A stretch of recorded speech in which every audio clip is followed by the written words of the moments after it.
What's going on, everybody? Welcome back in episode 32, Mad Talk Sports. This time it is basically the Joe Show. We had a week off, an unexpected bye week, but we're back, or I'm back at least. Drake's got some work priorities, but we had to keep it rolling for you guys.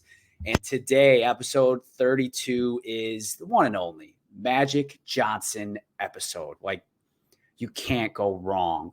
And today, we got a lot of catching up to do. Preseason is right around the corner for the NFL. So let's talk about what we need to watch. Let's talk about all of the contracts that just happened and things that we expect to happen too. We won't be able to do draft day this week, but that'll come back next week. And jumping right in, preseason right around the corner. In fact, as I'm recording now, we have the Hall of Fame game, Browns Jets. And you know what the headline there is? Don't care. I mean, it's the Hall of Fame game. There's nothing much there to really get into and really analyze or even go into after the game. It'd be awesome if Aaron Rodgers is playing, but he's not. And I'm not that fond of watching Zach Wilson. Neither is Drake, obviously.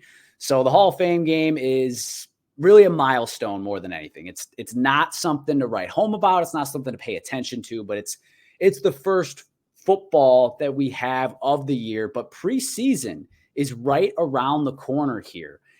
And let's go through some things to watch, and absolutely have to be a homer here because the Packers are someone that I want to watch. I always watch them in preseason. Like, let's be real. I'm a Packer homer. I'm a Packer diehard fan, but this year, especially Jordan Love as the starter and all these young guns, I'm excited to see it. I really hope that LaFleur and company, that they can roll out the offense that they're going to run. I expect a lot more motion out of the Packers this year because Rodgers wasn't a fan of it. Rodgers was not that big of a fan of the motion, which was really disappointing or overall not what you want. Like, it would have made the offense better the past few years to do more of that motion, the pre-snap motion. But obviously Rodgers, very cerebral guy, and he wants to know exactly what the defense is doing all the way until the play clock gets down to 3, even though that it frustrates us as Packer fans. He wants to see every single thing so that he can make adjustments, make his audibles as he wants to and as he sees fit. Obviously, he's earned that right, so no ill will there. But I am excited to see the Packers with a quarterback that LaFleur can mold or direct a little bit more directly, to quite frankly. So that is number one for me. Another thing to watch is quarterback battles. And I think this year that the most intriguing is in Tampa Bay, the other Bay. So in Tampa, Baker is the name. Baker is the guy who has done it before. So I'm excited to see how he does taking over and if he's able to be the undisputed guy in Tampa. Because if he can, that's a bad division. Very winnable. Very much the case to where they can win 8 games and perhaps take the division crown. So that's a possibility. But on the other side, what if Kyle Trask wins that battle? Does that mean that the Buccaneers are going full tank mode? Does that mean that they're hoping for Caleb Williams, who is being crowned as the next Patrick Mahomes, even before he's even gotten past his college days? So that's a possibility. I think I was one who was very vocal about the Buccaneers being toast once Brady was done, and now he is done. He's not coming to save the day. I can't say it enough for the Buccaneers. Still very talented roster, so I don't think they should tear it down. I really don't. Even if they have a shot at Caleb Williams, they have a good team. They have good weapons. They have good pieces on the offensive line. They have defensive studs all over the place. It would be a mistake, in my estimation, to tear it down to the bolts. But it's possible, or to the studs. But it is possible if they get rid of their studs and do exactly that. But I am curious to see who wins that battle, and that'll really be telling to me in terms of where they're going this year, what's their mindset at. And then the other thing that I'm curious to watch in this preseason is, are we going to see some new running backs emerge? Specifically, let's look at Seattle. They have the injury bug. They do. Charbonnet already has I believe it's a shoulder injury, but he's going to miss some time. Kenneth Walker, I want to say that one's a groin. That's your two top backs. That's your second round pick last year, and that's your second round pick this year, both missing time for a team that had a phenomenal offseason, a great draft, and last year they were supposed to be rebuilding, and they made the playoffs. So they should be trending up, but that could hurt them. So maybe they have another running back up their sleeve that can get some meaningful time, be the new Chris Carson, the new Rashad Penny. I don't really know. We can really see that there, but also across the league with all the running backs holding out, threatening to hold out. Who's going to emerge to take their spot? Who's going to be this year's Isaiah Pacheco? I don't know. But in the preseason, oftentimes is when you see those guys ball. Or we might see some teams that they're missing the juice, and they're going to say, all right, now it's time to prioritize getting Dalvin Cook, Ezekiel Elliott, Kareem Hunt, or who else is out there. It really, a lot of people remain unsigned. So I think that's something to watch too, is who could step up and who's not. And that'll be a big factor in who goes where. The running back market has been top of line in front of the paper when it comes to news in sports. So definitely curious to see what happens there for the guys we don't know. Because that's the whole argument, is that there's way more supply than demand. So I think we might see a good amount of that in the preseason. Either way, preseason being right around the corner is what makes me happy as a diehard football fan, because, in summer, there's not that much to talk about, but all of a sudden it comes August and it's just raining. It's just pouring news items. And that's what we got to go through next. And that's the contracts. And what I saw right before we got on here, the Bears signed Yannick Ngakoue. Sorry, I butchered that, but Ngakoue has been a very good pass rusher in this league. And the Bears, their biggest hole on their entire team, pass rush. They can't get to the quarterback. Bears fans talk about it all the time. Now they have a legitimate option there. He can maybe take over that role that was previously held. Robert Quinn. If he can replace that production, that can be a scarily improved defense. This coming from a Packer fan. Much improved team as a whole in Chicago. So fantastic signing for them. A 1-year deal for a team that's got money right now. That's what you do, is you spend that money right now and don't get tied up long-term. So hats off to them. A double plus move. Lesser known moves or lesser covered moves. Melvin Gordon going to the Ravens on a 1-year deal, small running back, $5 million for that 1 year. That's an insurance policy if I've ever seen one. And if any team has ever needed one, it's the Ravens. Their running backs are always hurt, whether it's Gus Edwards or J.K. Dobbins. It doesn't really matter.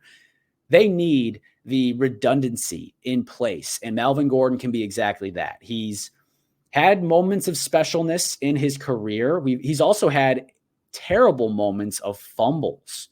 So you don't want him to be your guy, because you know that clock is ticking. That is only a matter of time before it strikes midnight. He fumbles on a crucial down, and you're left there wondering why. Why did we invest so much into him, and from money, from playtime, depth chart, whatever it is.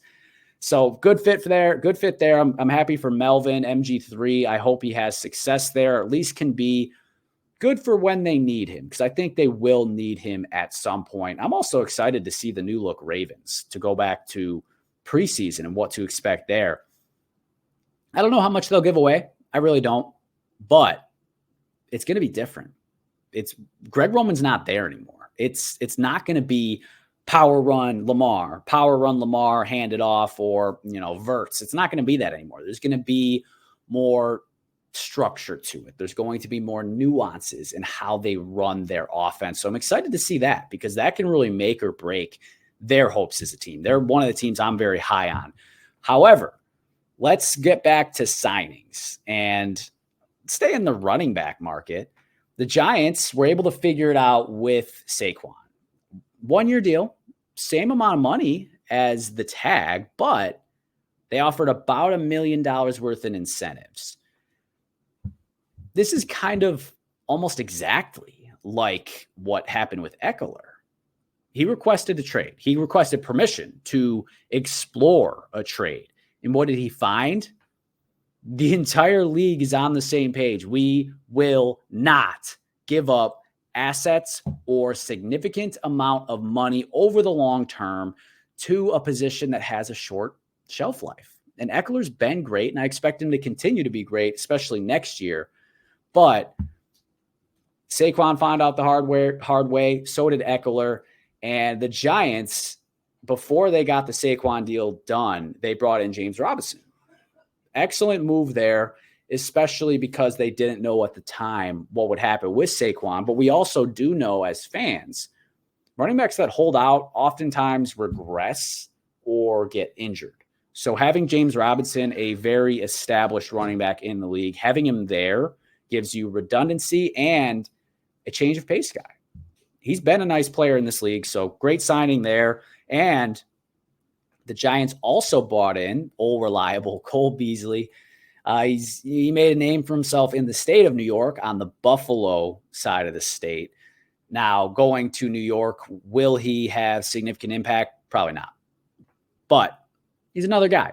He's another guy to add to a room full of guys when it comes to Hodgins, and they did bring in Waller at tight end, so credit there. But for the most part, not a lot of special in that receiving core, which is part of why I'm worried about the Giants this year. But doesn't hurt to bring in an established veteran like Cole Beasley, a nice route runner. He was a dependable guy in Buffalo for a couple of years. So that's good to see. That was definitely a nice move. But speaking of old reliable, the Saints, they went and got Jimmy Graham, which that deal was, again, a nice little short-term deal, not a ton of money, but it really makes me think of when Jimmy was back with the Saints, in his heyday before he got traded to Seattle, which at the time was a massive move.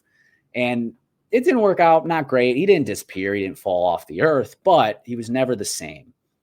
In New Orleans with Drew Brees, with Sean Payton, he was pushing best, second best, third best tight end in the game. He's not going to do that. But it's a nice player to have. Your tight ends are otherwise what? Juwan Johnson and Taysom Hill. So adding Jimmy Graham is definitely a nice touch to that team, which I do like the Saints. They're my favorite currently in the NFC South. I have not landed on my firm predictions yet, but I like the move. I like where the Saints are sitting because, like we talked about with the Bucs, that division is just so winnable. 8-9 games is probably going to be enough. So I like it. Good move there. Low risk. Man, probably not high reward, but, could be a decent reward there. And other signings that happen are more so on the re-signing side. And Drake would be absolutely happy about this one, but offensive linemen are getting paid.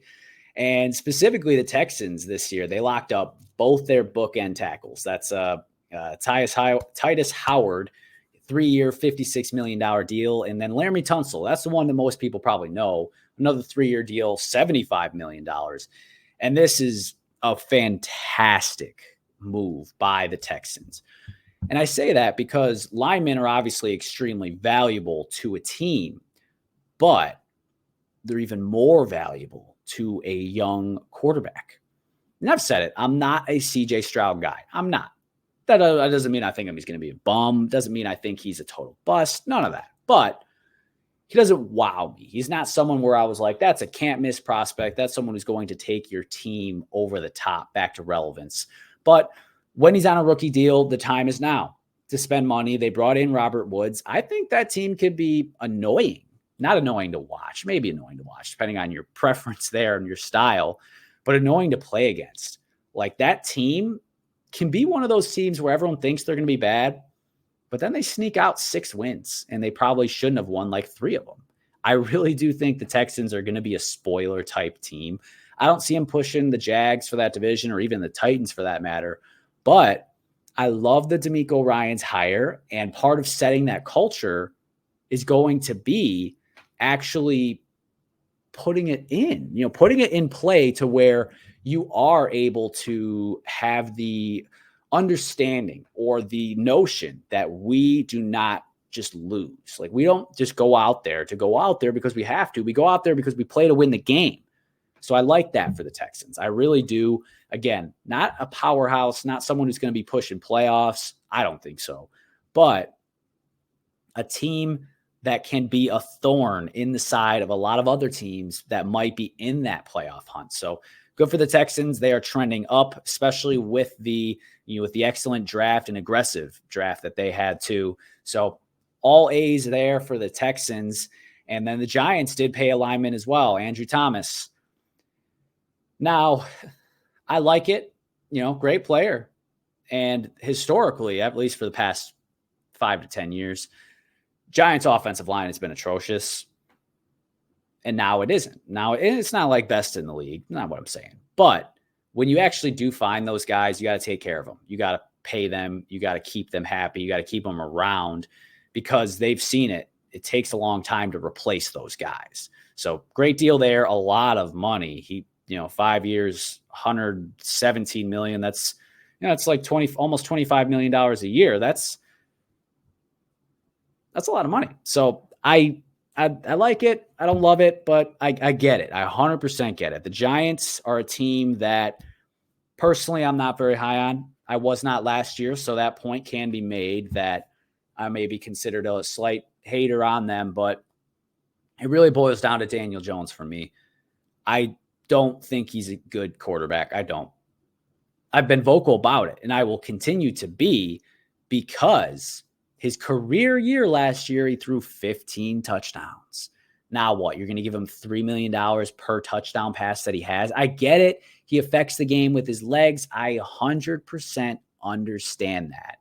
However, your ceiling is not very high. Your ceiling is what you did last year, even with the addition of a weapon like Darren Waller. Even with that, even bringing in Cole Beasley and James Robinson, you aren't beating the Eagles. They mollywopped you 3 times last year.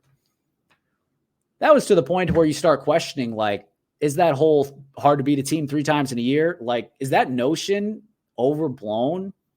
It's not. But when you're way outclassing one or you're outclassed by the other, then yeah, it is. So the Giants have clear limitations, and I think they're just so bent on not being terrible that they're okay with that.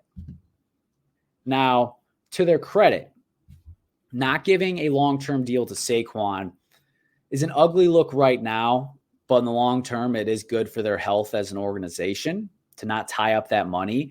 But I don't know where else it's going to go. So Giants, you're still going to be a team that can win a nice 7 to 9 games, maybe make the way into the playoffs. I haven't made my picks yet there, but not a team that I think is trending in the right direction. I think they are staying flat. And in the NFL, if you're staying flat, you are moving backward. I am very firm on that.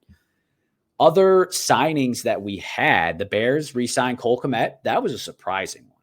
4 years, $50 million, not per year, obviously. But, for a tight end, that's pretty good money when you're not Travis Kelce, when you're not Mark Andrews, George Kittle. And he's none of those guys, but he's that next tier, tier 2, tier 3, on that level of like Dalton Schultz, Mike Gesicki, David Njoku, like those type of guys. I might take the latter over the former being Cole Kmet. However, as a Packer fan, I 100% know and have lived through the truth that tight ends are not a dime a dozen. They are not easy to find. It's not something where you could just go outside or go into the draft and, spend 2-3 picks on it and hope you land with someone that can be a difference maker. So I get it. Lock them up, especially while Justin Fields is on that rookie deal. They seem to be really not putting all their chips into this year, but I think next year is really what they're building towards. This year needs to be a step. Last year, they were the worst team in football. You can't argue that because they had the number 1 pick. And people do forget that because they traded it and Justin Fields was so electric. But there is a large mountain for them to climb still. And I think this year they make it about a quarter to a third of the way there. And that would look like a 7-win team, 7-8 wins, which is where I think they will be.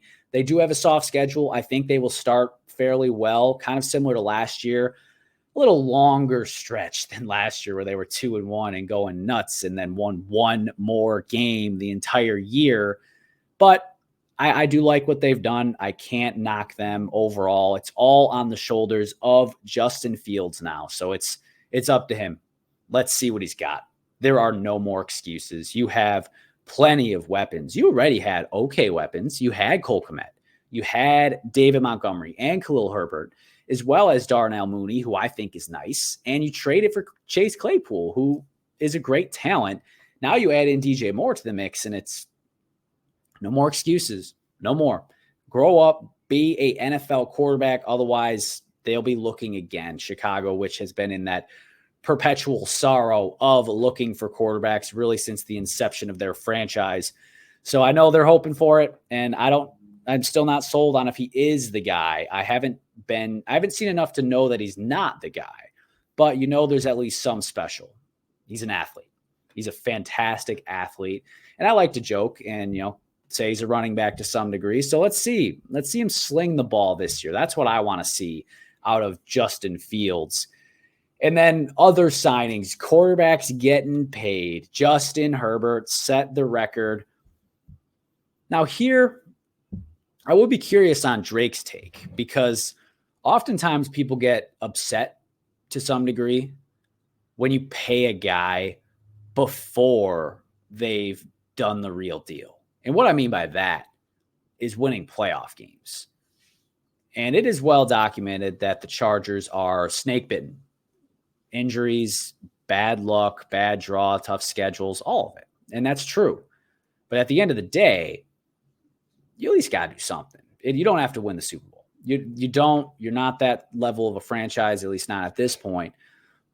But you got to do something. You made the playoffs once, which hats off, congratulations. And then you had one of the biggest blunders in recent memory for the playoffs. What was it, 27-0, 27-3? Herbert wasn't good in that game. And I love Justin Herbert. I think he's a great quarterback. I might get myself a jersey of him. You know how I like my Chargers players.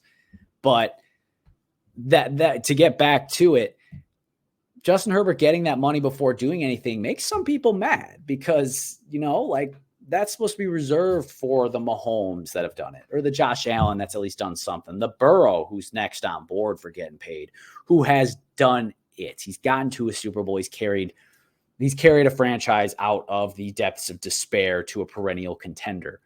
So I get that part, but you have to pay him. You're not finding another Justin Herbert. You're not. He is a bona fide top 10 guy in the league with or without the playoff wins. And you see it. You watch him play. You see the guts. You see the arm talent. You see the smarts. And they invested in him a lot. They didn't trade Eckler. They brought back both of their top receivers, and Keenan Allen and Mike Williams. They weren't going anywhere, but they're still on the team. And they spent a first-round pick on a receiver. That offense can be dangerous. And they've got some studs on defense. This has to be their time, which really sucks for them because that AFC is so stacked. It's so stacked. The fact that you have Justin Herbert and he's not even the best quarterback in your division is rough. And not even that, you could make an argument that he's not even top 5 in the conference. Let's think about it. You got Mahomes as number 1, obviously. Most people would put Burrow 2 and then Josh Allen. And then it's a lot of gray area. Who comes next? Is it Aaron Rodgers? Is it Lamar Jackson with an MVP and more weapons himself? Is it Trevor Lawrence, who's on a fast trajectory upwards? And that's not even to mention guys who I think are not even in the conversation, but other people might. And that's Deshaun Watson. That's Tua. There's a lot of great players in that conference at the quarterback position. So the Chargers knew they have to hold on to him if they want any hope of winning anything more than 4 games for the next 5 years. So I have no problem with that contract. I think it's well-deserved, and I think he will earn it with what he does moving forward. And he's done a good amount already. No playoff wins, but that's not a franchise that does that sort of thing. So I can't really knock them on the Justin Herbert side. Rodgers, on the other hand, didn't take money. He gave it back. And I got to be honest on this one and kind of air it out a little bit. I've done my best to not be upset with things that Rodgers does when it comes to hanging out with the young guys or being at OTAs or all, going to the optional stuff. Like I've held my tongue and I'm doing my best to support him entirely. And I will still try, but it does hurt. A $35 million pay cut, straight to the heart on that one. And I know other Packer fans feel the same way, probably more angry than myself. To me, it's really disheartening. Not mad at him for it, but it really speaks volumes to where the relationship was. For the Packers and Rodgers, clearly they weren't doing each other any favors. Now, that doesn't mean I'm saying the Packers didn't give him tools, didn't give him pieces, didn't set him up for success. We had our chances. We really did. And people don't give that enough credit.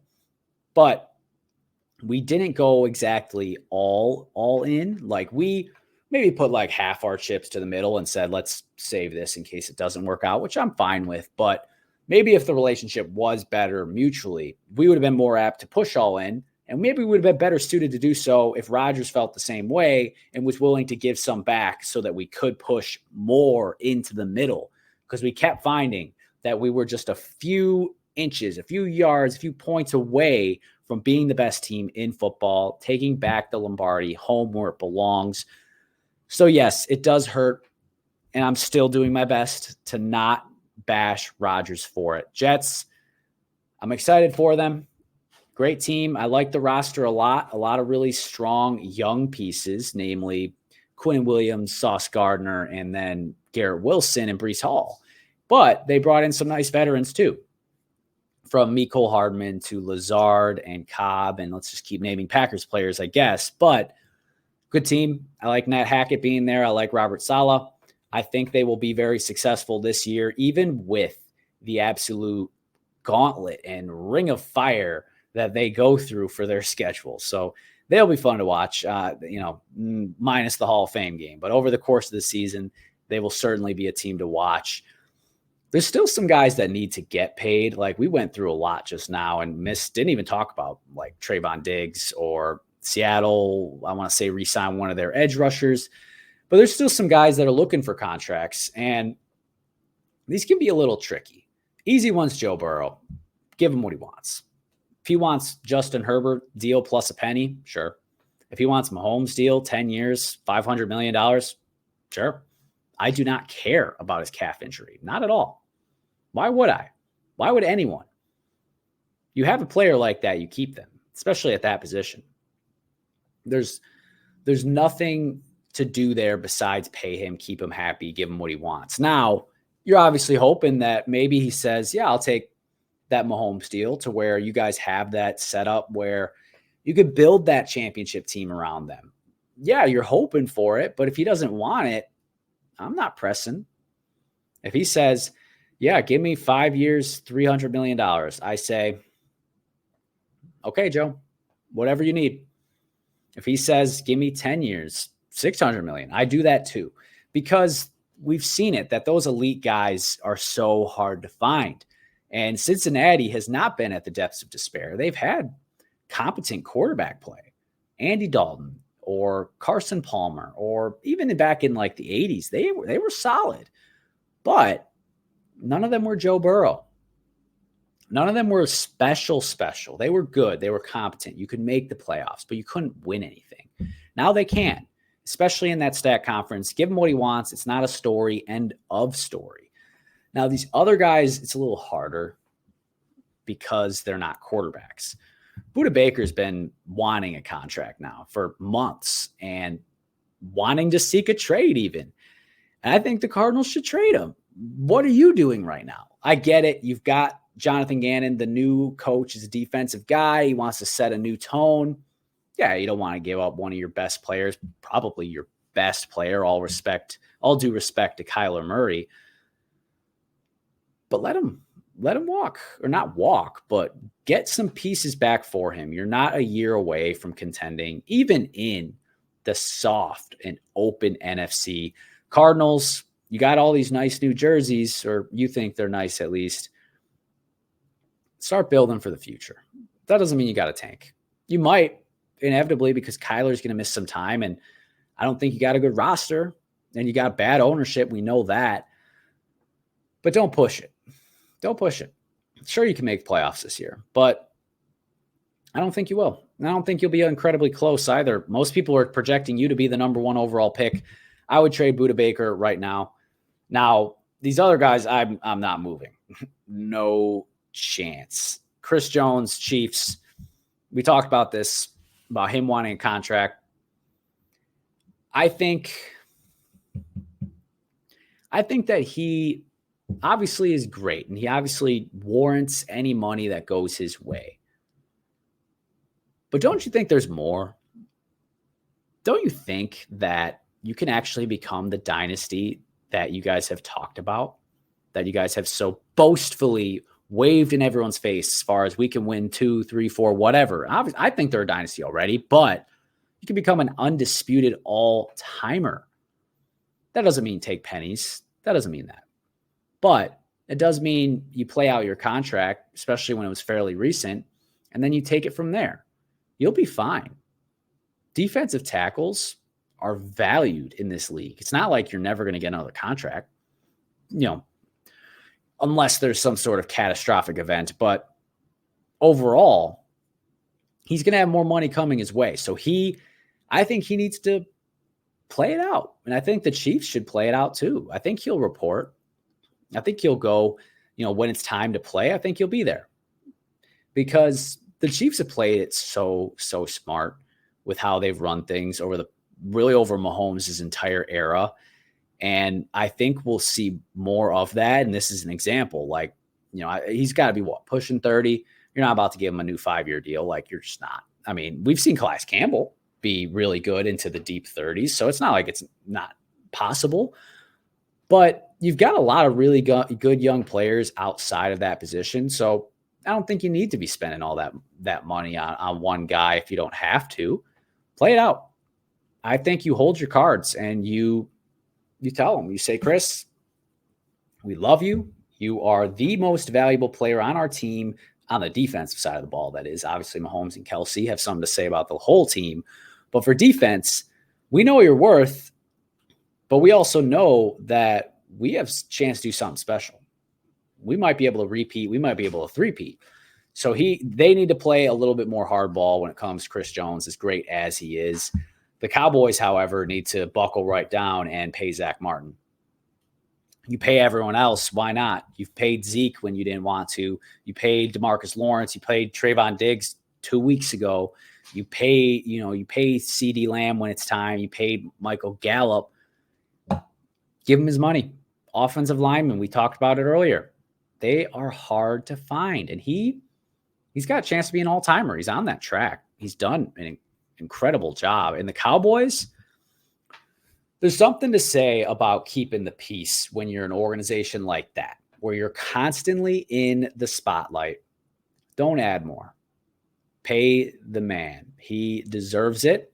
And I could see him holding out, because this is probably the last contract he will get in his career. Pay the man. Zach Martin is a beast. Drake talks all day, every day about how much he loves him because he's great. And that team is nothing without an offensive line. And that's not just now. That is the entirety of their history. That's Tony Romo, DeMarco Murray days. That's, Dak and Zeke days. That's Troy Aikman and Emmitt Smith. Like, Dallas has good offensive lines.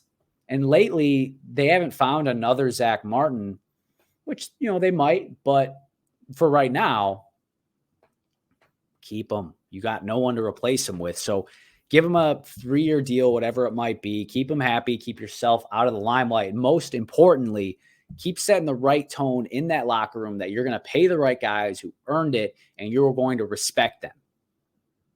You have a chance, Dallas. You really do. You have an opportunity to be the team you always say you're going to be as far as pushing Super Bowl. I do believe that they can. Brandon Cooks was a nice addition. Stephon Gilmore was a nice addition. There are still some question marks, namely Mike McCarthy, which I talked about before. How's he going to look calling plays? What will that offense be now that Kellen Moore is in LA with the Chargers? What will Pollard be as the feature back and no longer the change of pace back? So a lot of intrigue there. Let's knock one off that list and focus on those other things, because you really can. I really believe that the Cowboys can threaten the Eagles. I do, because the Eagles have a lot of change, even though they had probably the best offseason in the league.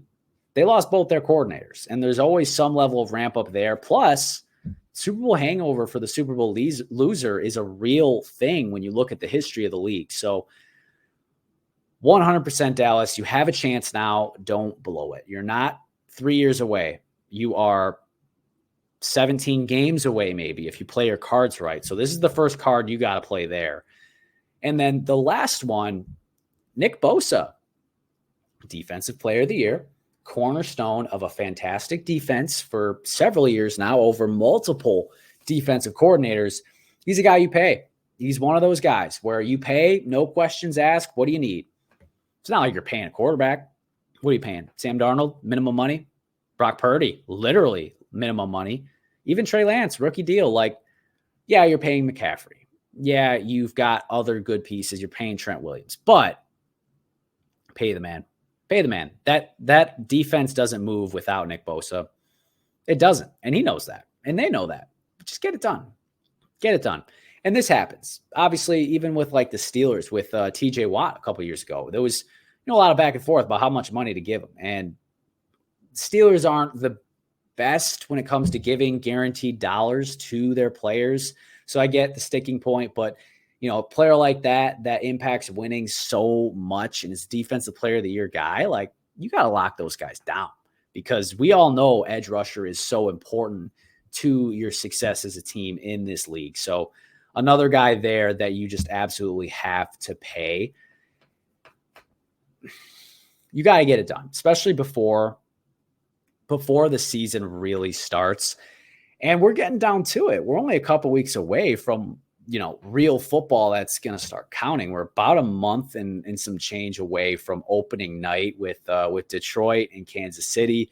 So definitely excited about that. But these teams got to get it. They got to nail it down. Now, I'm really excited to see how some of these other cards fall. Those running backs that are unsigned, Jonathan Taylor's situation. Oh, my Lord. But Jonathan Taylor's situation, how will that resolve? Will he stay with the Colts? Will he get traded? Will he be effective?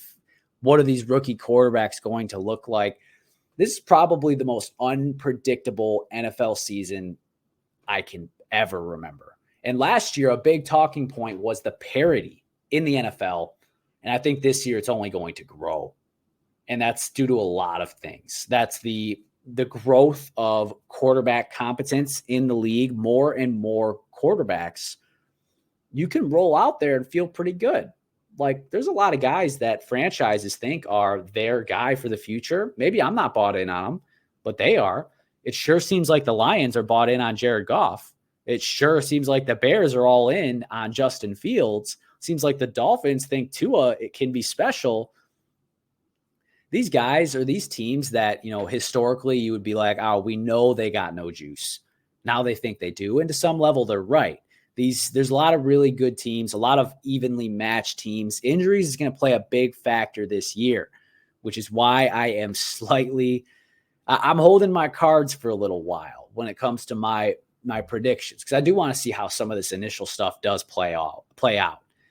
But what an exciting time for the league that we all know and love and watch 3 days a week, sometimes 4 when they play on Saturdays. And one of those days we watch them for 7 hours of commercial-free football before we tune in for Sunday night. And it's an exciting time. We got fantasy football around the corner, and Drake and XP a couple weeks back kind of started to do their sleepers and overvalued. And now's the time to really start looking at it. Like at the time, Kenneth Walker being overvalued, I thought was insane. Now he's injured. So I don't really know how to feel there.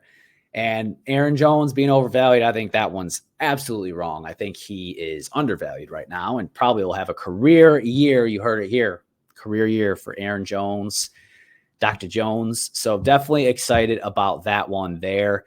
And when Drake gets back, we're going to have to catch up on our lists because, we got to get through some more of these before the season starts. And I won't go through it without Drake. He won't push back on me. So what's the fun in you hearing me say my favorite 10 players basically at a position and no one there to push back? Now, not to say that I'm not objective at all, but I need to be pushed back on it sometimes.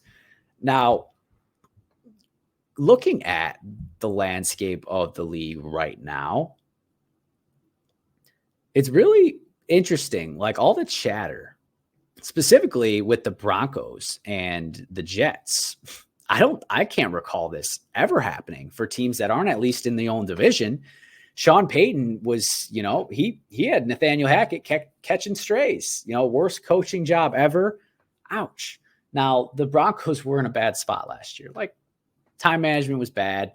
Russ was cooked, and that defense was great, but they couldn't score. I mean, everyone knows that stat as far as if they could have just scored 20 points a game, they would have had 5 more wins and been a playoff team. So it's not like they're far off, but Sean Payton, I think that was a little uncalled for. I do like that Rodgers came out and defended Hackett and was a little fired up about it. So I do like that, but it's weird. It's weird to see coaches really, dogging on each other and banging on each other like that. And that chatter, that chirping in the NFL, it gets a little bit more common as time goes on. What did Salah said? If you don't got haters, you ain't popping. I don't know where he got that, but I kind of like it. And, that kind of like mess with me mentality, or, Rodgers, like, you mess with him, you mess with me. So it's interesting. A lot of talk. And Jonathan Taylor, that whole situation with he said, she said, that's what this world is. What's been said most recently is the only thing that's ever happened. And it's true. It's the only truth that matters. And that's, it's an unfortunate reality, but in sports, that's how it is. And we see that in the NFL right now.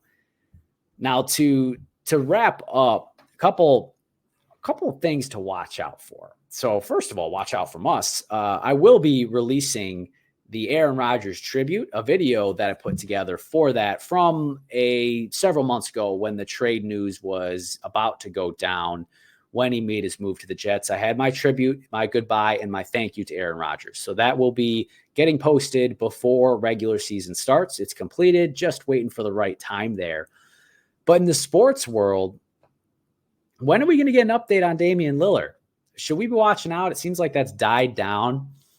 I say before football starts, Damian Lillard will be a member of the Miami Heat.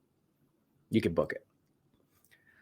Not only did he tell other teams to stay away, or like his agent did through him, obviously, so echoing his interest in what he desires, and the league is going to, come down on that. That should be, some form of tampering. So I have no problem with that, but this deal will happen. It's a matter of when and what goes into it, but it absolutely will. So be ready for that.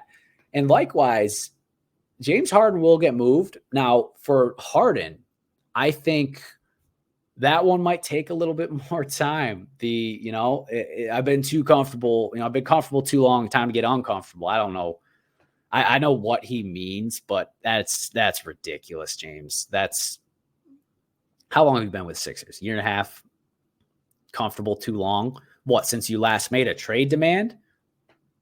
Are you trying to set a record for most trade demands? He's about to have that, that Shaq graphic of the rainbow jerseys of everything that he's worn over the course of his career. But that move I do think will happen, but I think that one will stretch more into September, October. But on the football side, don't expect to see Jonathan Taylor traded. Don't. Not only did they say they won't, but I don't think they're going to get any value back. Why would you trade a top 5 running back in the league for a 4th round pick, a 3rd round pick, even with the devaluing of running backs? From the team standpoint, you got to squeeze the juice out of what you've got in those guys, especially the special ones, because he's in the last year of his rookie deal. And that's traditionally when you're getting the most return on your investment for that running back position. So don't expect him to be traded. And I don't expect a whole lot of movement in the NFL when it comes to that. When these running backs, I think they're going to stay put. Don't expect to see Josh Jacobs traded unless there's a massive injury to a contender's running back. And even then, why wouldn't they just go get Kareem Hunt or Zeke or Fournette or Cook? I do think Cook will get signed, though. New York Jets, it's coming soon. It's a matter of when, not if. I firmly believe he will be a New York Jet. And it seems like he believes it too. When he was asked on the chances, he said, I think they're pretty high, man. So I like it. I like the fit there. I didn't love it initially, but the more you think about it with the Breece Hall side of it, that'd be a great mutual fit. And I think another thing that we will see or expect to see over the coming weeks here is Mac Jones will be established as the guy in New England. I don't know how many people know about the alleged quarterback battle there between him and Bailey Zappi, but you can zap that one. It's dead. It's going to be Mac Jones's job, at least to start the year. Maybe he'll lose it. I think the Patriots are going to be another one of those annoying teams that just is a thorn in everyone's side. But Mac Jones is going to be the guy. He's going to, and I think he'll have some level of a bounce back. I don't necessarily think he's a good quarterback. I don't even know if he's decent, but I do think he's better than what he was last year when he had defensive coordinator and special teams coordinator as his offensive coordinators. So I expect that bounce back, but beforehand, I even expect him to be cemented as the number one guy. I do see Baker keeping the number one spot in Tampa too, but again, that's something to watch over the course of this year, or the course of the preseason, I should say. And the Colts will roll with Anthony Richardson, even though Gardner Minshew deserves a shot and would probably do fairly well. They're going to lean in. I think you can see that with the hiring of Shane Steichen, he did well in Philly, designing an offense for Jalen Hurts that was not traditional, did not go with the usual logic of the NFL, of NFL offenses, and it worked. So that's part of why I'm slightly concerned about a slow start, at least not out on the whole year, but slow start for the Eagles is the adjustment. Who's taking over? Can they emulate the same thing? Can they add on? Do they lose some stuff? What does that look like? And then for the Colts, that's a nice gain. I don't know if he'll be a great head coach, but having a strong offensive mind that has value in the NFL today at a head coach, even if you're not a great head coach. Like Kyle Shanahan is a genius, offensive mastermind.